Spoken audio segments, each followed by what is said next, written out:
Welcome back. Today's lecture, we're going to continue on our look through the nervous system by comparing some of the anatomy we learned in the last lecture with the physiology and the regulatory mechanisms of the brain upon the rest of the body.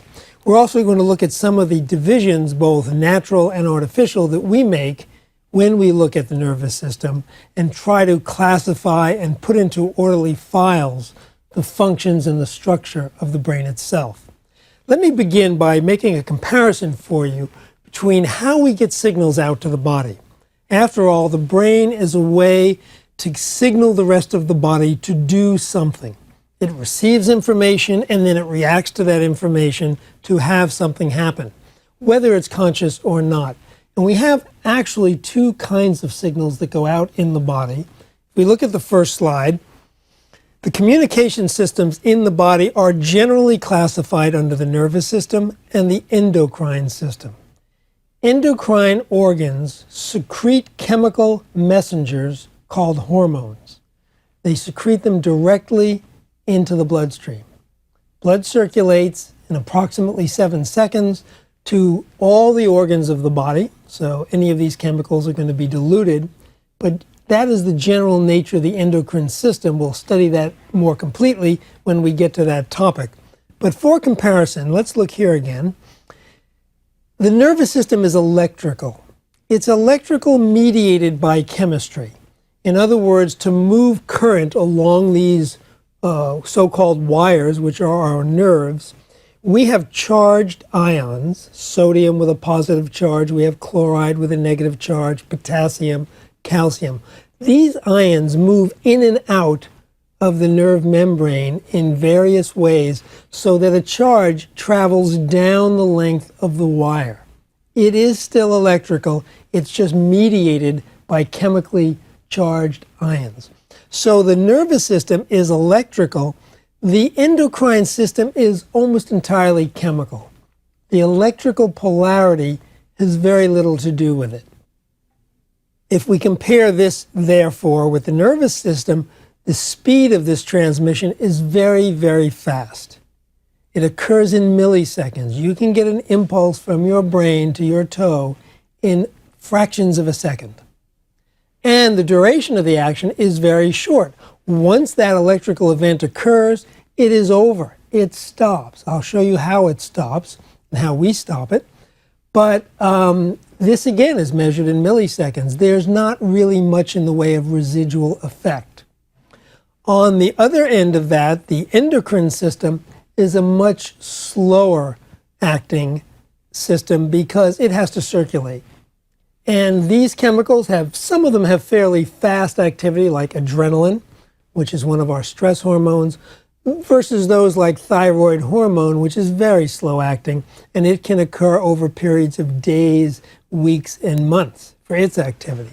So we compare again electrical, fast and over, to chemical, slow and varying in time. The nervous system tends in general to be a converging system, very specific. It reaches one or more effector organs at a time, and only those organs that are actually physically attached to the nerve. The chemical system circulates through the whole body. Now, when certain hormones hit an organ that has no receptors for that organ, it's going to do nothing. For example, if the thyroid hormone, some of it circulates and reaches the cells that line the stomach. There are no receptors for thyroid hormone there. Nothing will happen. But it will go to other organs that, for example, regulate metabolism that do have receptors. So it will find, after a great deal of dilution, the organs that it was intended to signal. That's the big difference in the signaling systems of the nervous and hormone regulation. We have both because we need backup and we need to have a system that has slightly different modes of action for different situations. And some do both. For example, adrenaline, which is our stress hormone, can be elicited from the nervous system directly, but it can also be put out by the adrenal gland. So the same chemical can be put out by both, and it will have its work done in different periods of time. Let's look at the functioning and the physiologic functioning of the nervous system, and look at the next slide, which is a great magnification of an illustration of a neuron. Now, there's some definitions we need to talk about here. We talk about impulses and signals going in two directions. We have mostly what are called motor neurons, which send messages to the body from the brain. Everything below the brain is called below. It's descending. So these messages are called descending impulses. They're also called efferent with an E. Ferre means to carry. These carry away from the brain. So these are efferent impulses, and they are also called motor impulses. And motor impulses only go down nerves that are designed to carry these impulses going away and to a specific effector organ. Every one of these impulses is going down, efferent, away, is going to an effector organ which will do what it is commanded to do by the brain. Sensory function is in the opposite direction. It is never carried by the same nerve as the motor. It comes upward or toward the brain, which is afferent, and it is an ascending function. And in this case, these impulses go back to the brain for sorting and analyzing whatever message or material is there, so that the brain can then integrate it and do something with the motor side, again, in this closed loop. Also in the brain, we mentioned the hypothalamus and the midbrain as integrative function, which analyzes some of this data, puts it all together, and figures out what the brain has to do for it. So those are basically just the two directions we're interested in. And all of this is affected by a neuron. This is a picture of a typical neuron. There are many different kinds. They don't all look like this, but the basic structure is the same. A neuron is a nerve cell. A lot of the things that we're going to talk about in this section have very, very long names. I think the reason is something we call the squid reflex. When a squid is frightened or uncertain, it squirts ink out over the environment and covers and obscures everything. I think you're going to find in medicine, the less we know about a subject, the longer the name is. We cover it with ink. So idiopathic thrombocytopenic purpura is a disease we know very little about. But a gallbladder that's infected, we can say in a very short term. Getting back to the neurons, let's look at this next slide. And we have in the neuron its body, which is the main part of the cell here. And it has appendages here called dendrites, which comes from a word that means tree. The dendrites receive information, perhaps from another neuron, by its attachment, and that information is then sent down the axon, which is the part that goes away. Now, a neuron can have many dendrites and only a solitary axon. It can have all combinations depending on how much information it wants to spread out. So we have issues called divergence and convergence. You can have lots of information coming into one cell, or you can have one cell giving lots of information, or just one impulse to another nerve. Varies in what the job to be done is. The axon is an interesting structure. If you look at this, you have axons that are bare, forget these little sausage-shaped impressions, that just have this limb running down it. And sodium and potassium ions can go across the limb, and the electrical conduction can go down that limb. However, some axons have become what is called myelinated, and they have this kind of insulation. But the whole axon is not necessarily covered. What happens is that certain cells, on the next picture, called neurolemmacytes, or Schwann cells, attach themselves to the fiber of the nerve, like the copper wire, and then begin wrapping themselves around and around and around until it's got lots of layers of this myelin sheath which is primarily fat. It's a very fatty layer, and it's an insulator.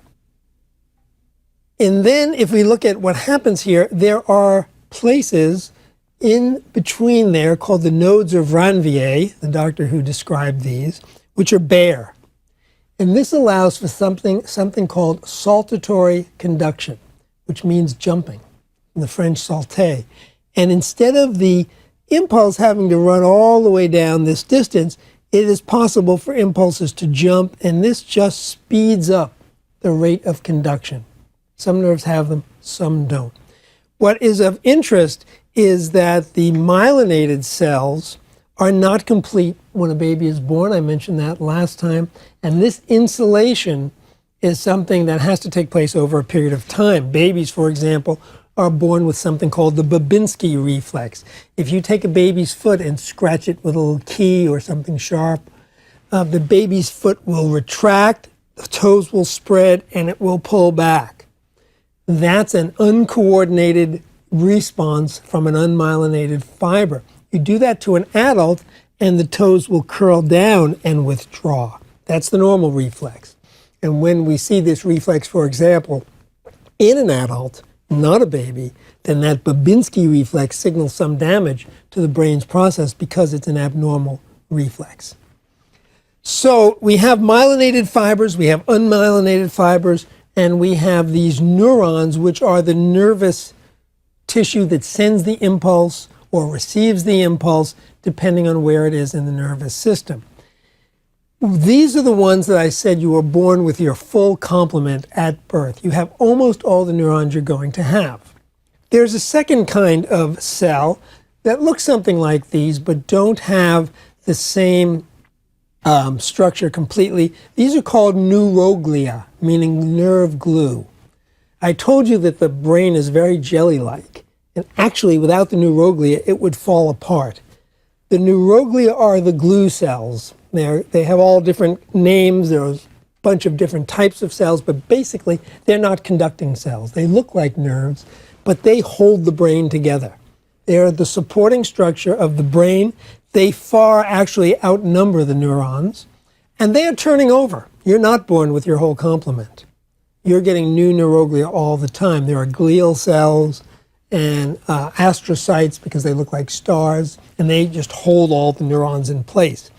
Now, one of the things you might ask yourself, which we'll come to when we talk about cancer, cancer forms from stem cells that are trying to come up and replace mature cells and don't make it all the way through differentiation. They are undifferentiated or less differentiated. They fail to differentiate. They are not normal cells that have lost differentiation. So you might ask, as some of my students have, well then how come we get brain cancer? Why is it that we are able, if we have our full complement of neurons, we don't have new ones coming up? Where do brain cancers come from? It's a very good question. The answer is we don't get brain cancer from neurons. It's very, very rare. The brain cancers occur in the glue cells, in the glial cells, astrocytomas and so on, gliomas. They're the ones where the stem cells are coming up and developing into their abnormal forms, whereas the actual neurons themselves don't form cancers. It is in the last 3 years that we have discovered that you actually do get a few more neurons, but not many. It's a rather rare event, which is why we can't regenerate our brain when there is brain damage. Now, moving on from that area, we need to talk about the functional divisions of the nervous system. And these are complex and mainly for categorization. We'll come back to them. We'll talk about them again. So again, don't try to memorize this aspect of it. The main divisions of the nervous system, first of all, include the central nervous system, which is the brain and the spinal cord. It's literally in the center of the body. The spinal cord is a coaxial cable that carries thousands upon thousands of wires down to the various connections in the body, becoming smaller and smaller and smaller. What's interesting is that these are very, very long cells.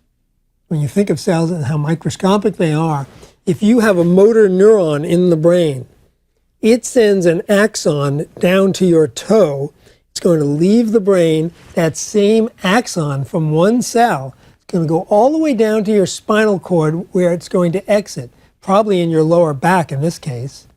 And that's going to be there's not going to be intervening nerves attaching each other. It's just going to be the one axon. It's going to signal one more neuron in your spinal cord, and that's going to exit your back and go all the way down your leg to your toe.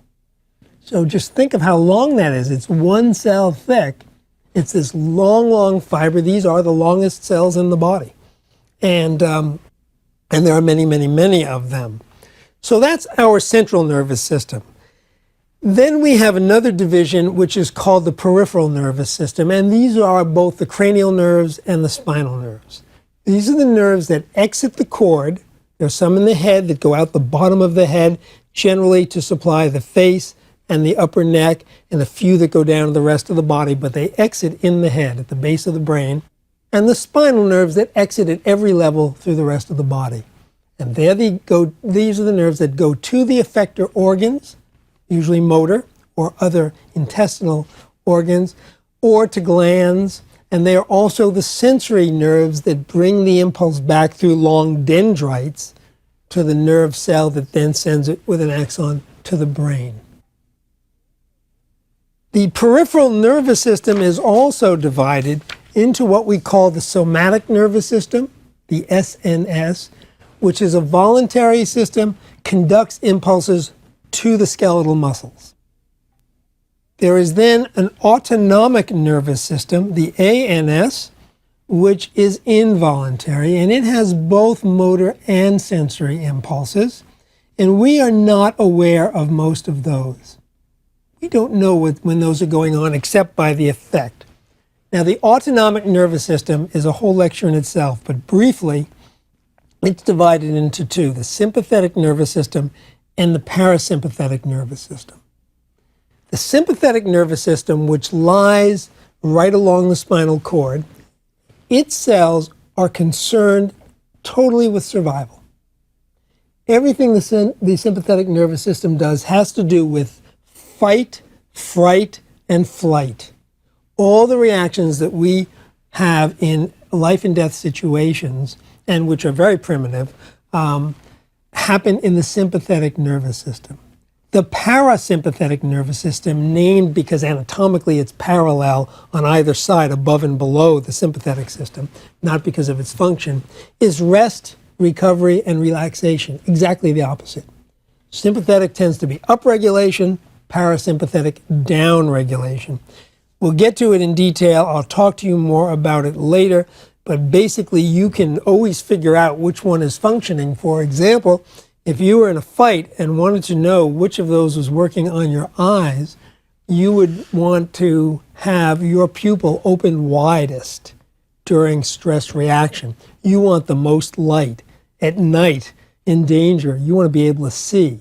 Sympathetic nervous system opens the pupil, the parasympathetic nervous shuts it down, takes away the light.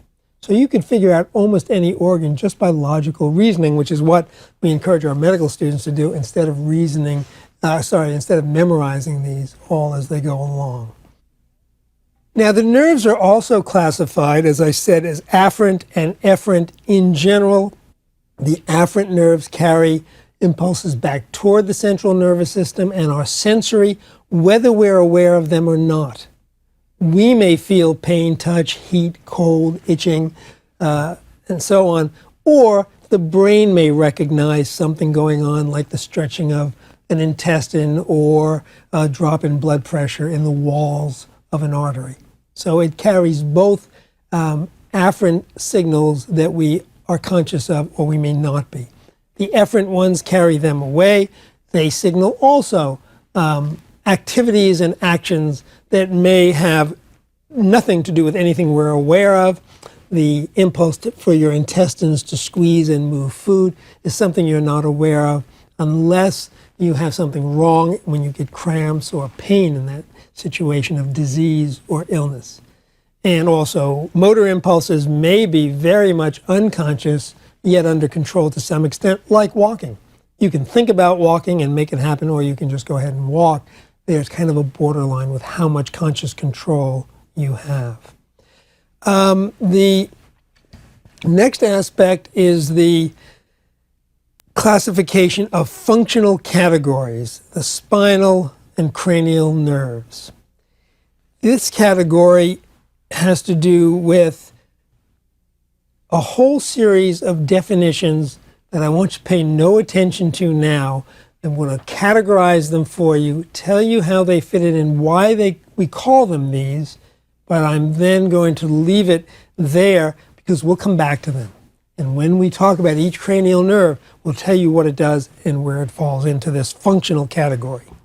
The first category is general somatic sensory neuron. General, it's an afferent because it's sensory. It transmits impulses of pain, temperature, touch, sensation, proprioception, position in space, and vibration. And those are all different nerve endings. Each one of those is different. Heat and pain are different, for example. The best way to illustrate that is the cornea of the eye. The cornea does not have any sensors for touch, for light touch, for heat, for cold. It only has sensors for pain. The eye does not want to be touched. It doesn't matter what's touching it, what the temperature is. The surface of the eye wants nothing ever to touch it. It's too dangerous. So if a speck of dust fell out of the air onto your hand, you probably wouldn't even notice. A speck of dust falls on your eye, you know very well from experience how your eye notices, slams the lid shut, blocks out any further dust, and makes you tear until it's flushed away. So it's very, very specific specialization in the kinds of sensation we have. For example, also, if you look at the fibers going to different organs, touch fibers. You take your fingertip, you could have someone touch two pencil points very close together, keep moving them closer together, and they would be almost touching. You had your eyes closed, you could say, I feel two rather than one. You have fine point discrimination in your fingertips. Have the same person do that in your back, and they could take two fingers that far apart, and you'll only feel one finger, because you don't have enough nerve fibers to distinguish two-point discrimination as finely as your fingertips. It's not necessary on your back. It's very necessary on your finger. So, sensation, this is general sensation. It's somatic, comes from the body, and it's ascending, happens in the cranial nerves as well as skeletal nerves. The next section is special somatic sensory neurons, and these are special instead of general. And these are for what we call the special senses. They're different than everything in the body. Vision, hearing, balance, taste. These are the special senses we'll talk about in detail. They're fascinating. They are transmitted from eyes, nose, tongue, and so on to the brain via the cranial nerves. We have general, visceral, as opposed to somatic, sensory neurons. Again, these are coming back from the body toward the brain. They're from the autonomic nervous system. They are telling the brain that you have a load of food in your stomach, to make room in the intestine, to pass things on, to squeeze and relax and contract and function. All those general sensory neurons, they're afferent, going back toward the brain, and they tend to be entirely unconscious, unless, again, you have something wrong and they go to extremes, and then you'll feel pain. The intestine's a good example. The intestine only wants to know whether it's overstretched. So when you have too much gas, food, obstruction in your intestine, it will sense the stretching and give you exquisite pain and make you holler until you do something about it. On the other hand, a surgeon in the operating room, if you were awake, could pick up your intestine gently and cut it, you wouldn't feel it. Could burn it with electrical coagulation, you wouldn't feel it. Can crush it, you wouldn't feel it. But if he pulls on it a little bit too much, you'll howl. Again, very specialized, because that's what the intestine has to know about. Next, we have the special visceral sensory neurons, which transmit impulses from what we consider the visceral organs, the kind of internal, unlike the eyeball, and they transmit taste and smell, again, special senses going along the cranial nerves, and we'll look at those in some detail. Finally, we have the general somatic motor neurons, which are efferent neurons. They are going out to skeletal muscles from the brain and cranial nerves and making you move, whether it's wrinkling your eyebrows or moving your fingertips, anything that you can move from your conscious, you can move with these neurons. And then we move on to the special visceral motor neurons, which are efferent, and they transmit along the cranial nerves to the muscles of facial expression, to your larynx for the production of voice and sound, to your pharynx for swallowing, and these are voluntary. Some of these cross a borderline.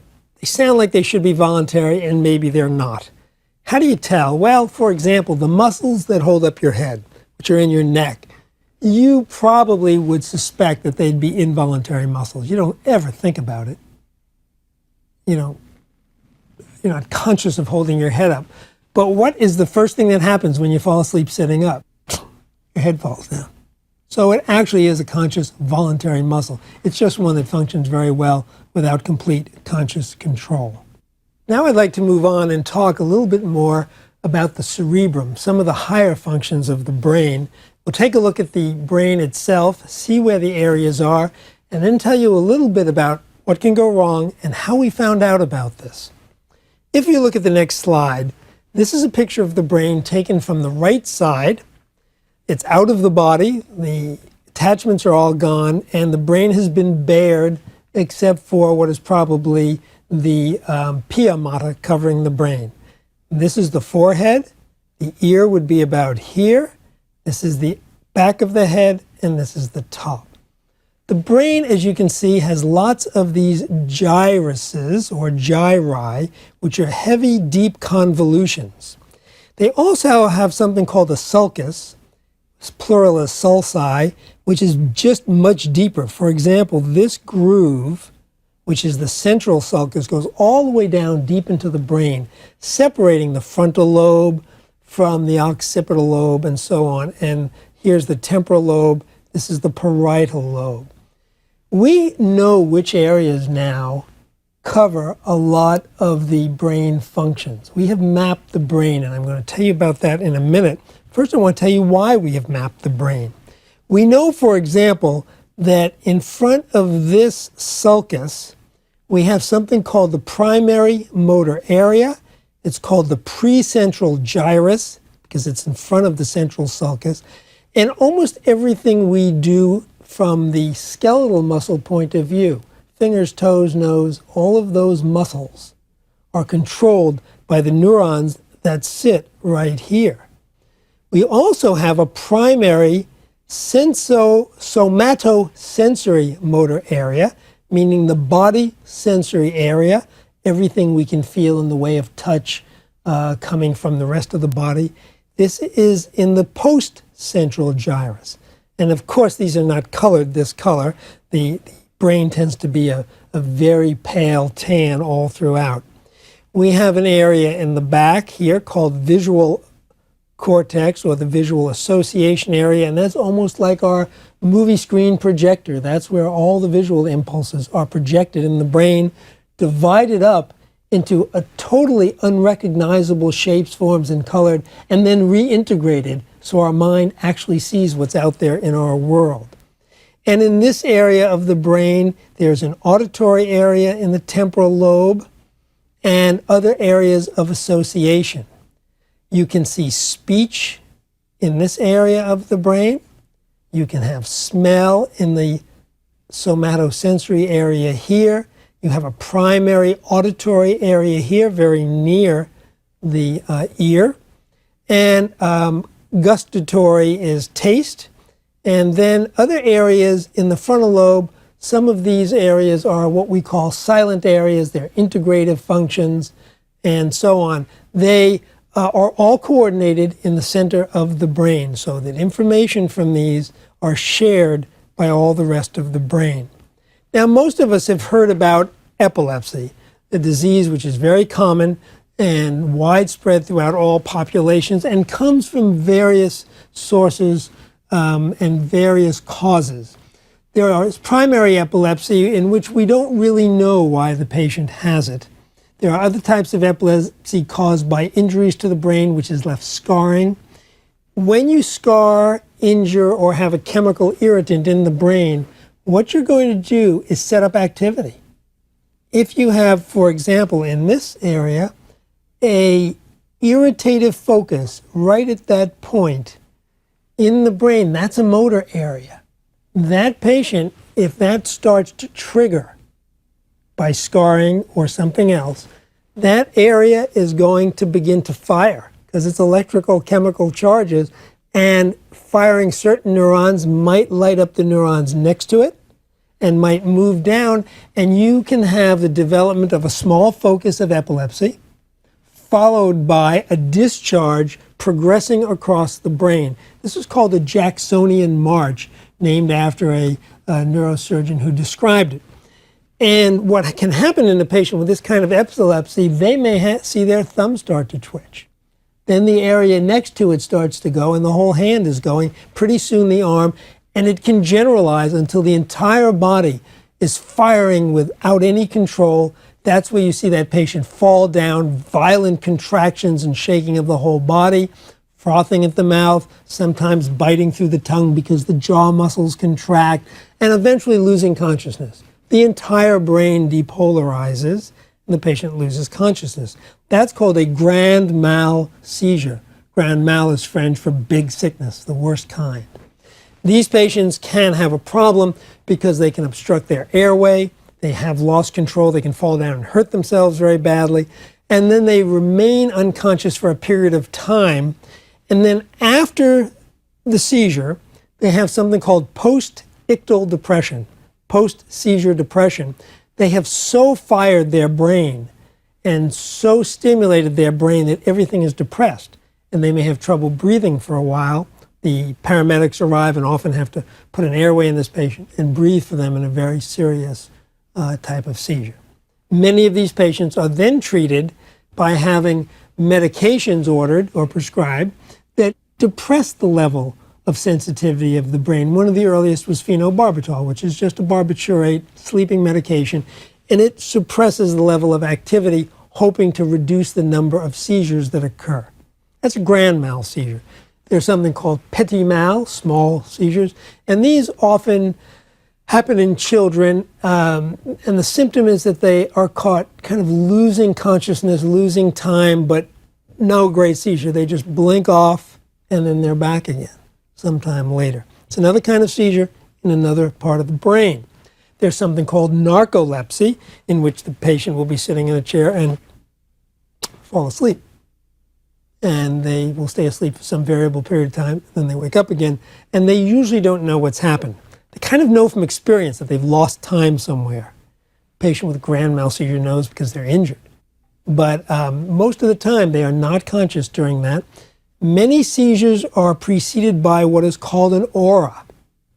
Not a new age aura, but just certain feelings. The patient may see colors, may hear sounds, may be aware of some abnormal presence in their environment that's a signal the brain is starting to receive impulses that it shouldn't receive. They're not really coming from the environment. The brain is just firing and interpreting it as coming from the environment.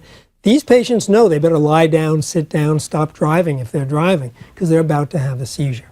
They learn this over time.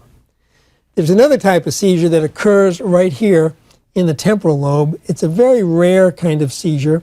It's called a temporal lobe seizure, sometimes called psychomotor epilepsy. It's really fascinating. And it has to do with the location of the beginning of this seizure, because these patients start off getting impulses that come from here in the temporal lobe. Look what we have. We're very near taste and smell and hearing areas. The patient may be sitting quietly and start doing seeking behavior. Unconscious. They don't know they're doing this. They smell, they sniff, they look, they taste, licking their lips, moving around the room, and this then generalizes, and it can generalize to very violent behavior. Some of these patients will get up, pick up a table, throw it through a window, attack a person nearby, and violently beat them, then lose consciousness and have no idea they did anything like that. It's called psychomotor, because clearly some psychotic behavior was going on, It was motor because it did involve a lot of their organs. Psychomotor epilepsy certainly is very rare, but very interesting for us to study because of the way it evolves and tells us about what's happening in the brain.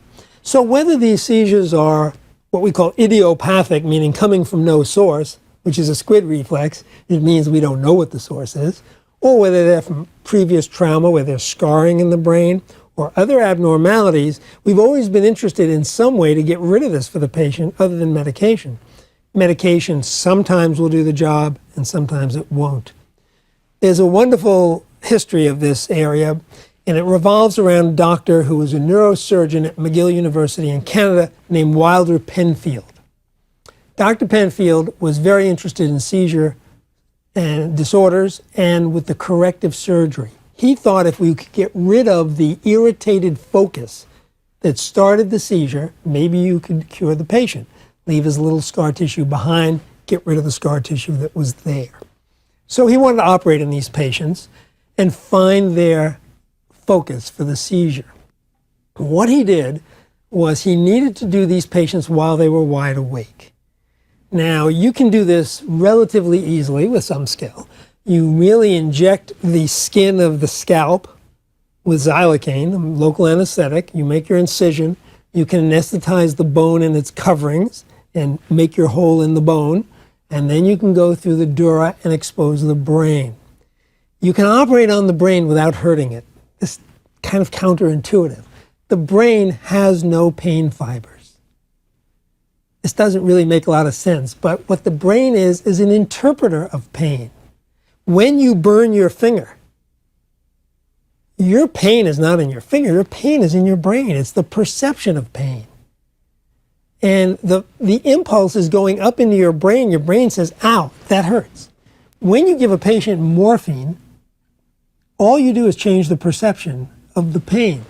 Most morphine patients will tell you, a post-operative patient who you've given a pretty good dose to will be wide awake and say, yeah, I've got that pain, so what?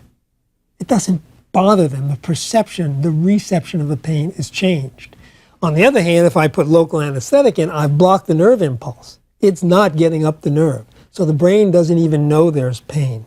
I can then mangle that finger, which can be dangerous. For example, when you've had your teeth worked on and your whole mouth is numb, you're always very careful not to chew up your tongue or your cheek because your brain's never going to know what's happening. So that's what allows us to operate. I've digressed a little bit, but that's what allows us to operate on the brain. You can then say, well, why do I get headaches? Why do brain tumors hurt people? The reason they do is they're stretching the vessels. It's the vessels in the brain that hurt. When you stretch a vessel or inflame it, it's the blood vessel that's hurting you. And that's why some headaches are throbbing. It's the stretching with your heartbeat that makes that pain in your head, not in your brain.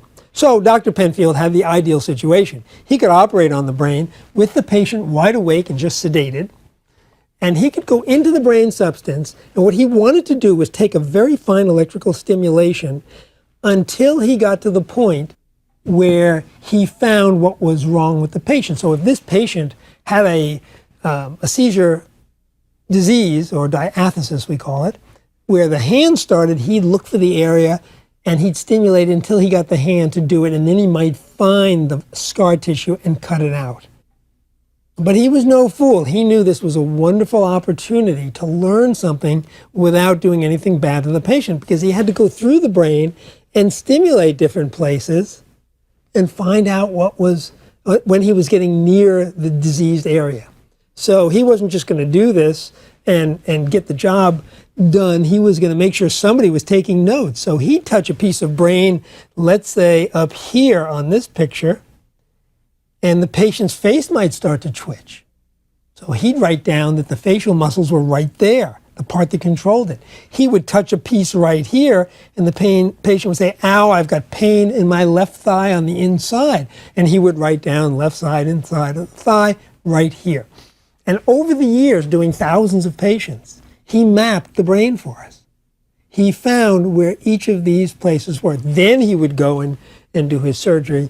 And Dr. Penfield developed a little man called the homunculus, a little human being. And it's fascinating what he found out. If we look at the next slide, we have two sections of the right half of the brain facing us. It is the horizontal section I told you about. I'm sorry, the frontal section going straight through the head, removing this portion of the brain. And this part here is called the somatosensory area. So it is the area exposed by cutting through this part of the brain, this gyrus. This side is the motor area on the same side of the brain. So it's the part that's cut through here, just in front of the central gyrus. And he drew this little picture. This is our little homunculus, our little man. Notice, number one, that the body doesn't lie across the top of the brain in the normal anatomic order. For example, the head in both the motor and sensory area is not attached up here to the neck. It's down beyond the area for the thumb. This probably happened during evolution when the brain was making its convolutions, when the brain was expanding, folding itself and refolding itself to try to have room in the cavity over hundreds of thousands and millions of years, and these areas got separated. What's interesting is both sides of this brain are very similar. The head's in roughly the same area. The lower jaw here is disconnected in the sensory area. The thumb, look at the enormous representation of the thumb relative to the other fingers, but look how big the hand is relative to the foot. And look at the back. Remember when I said that if you put 2 points on the back, you can have your fingers very far apart because the brain's representation is very small. It can't tell the difference. Now you can see why I could do that same thing to the thumb, and my fine point discrimination is very fine compared to the back. It goes down into the sulcus. This is kind of interesting. Remember, we saw the ventricles. Here's the ventricle in the brain. So that sulcus only goes so far, but the body's using every inch, every millimeter of the brain to lay out neurons so that if Dr. Penfield touched here, this toe would probably wiggle. And if he touched it on this side of the sulcus, the patient would say, ouch, my toe hurts. The representation is proportional to the function, both sensory and motor. Look, for example, at the size of the lips on this side. And our lips are extremely sensitive to touch and feel. Look at the mouth here. He's representing really here vocalization, salivation, mastication here is chewing, and so forth, swallowing, this huge area of the brain represented. And the reason it's laid out along the surface is that that's where the neurons are. That's where the motor neuron, the cell body is. The axons, which travel down to the body, are deeper. So this is the gray matter up here on top in the cerebral cortex. The gray matter is, the white matter is down here, bringing these impulses to the rest of the body. Now, people are doing other scans today called PET scans, positron emitting scans, combined with MRI, and they're doing functional scans. We have kinds of scans that are anatomic, like an X-ray, like a CAT scan, which CAT scan just shows density. MRI shows magnetic changes, magnetic resonance imaging, and PET scans are functional. They're showing what the cells are doing. People are doing studies today on musicians, on athletes, on people sitting around reading and thinking, and they're able to see now what portions of the brain are lighting up, where there's a lot of functional activity, which can show up as color on these scans, and when there's not a lot of functional activity. So what happens now is we can take Dr. Penfield's work, which was done in the last century, now more than 50 or 60 years ago, combine that with the maps we're getting from PET scans and get very precise and sometimes very alarming and surprising definitions of where certain functions are going on in the brain. We're going to look at that as we get through our next lectures. We're going to take each of the areas of the brain, look at their function, and see how they work, how they're associated, and how they make our body do what it wants to do and do what it has to do to survive.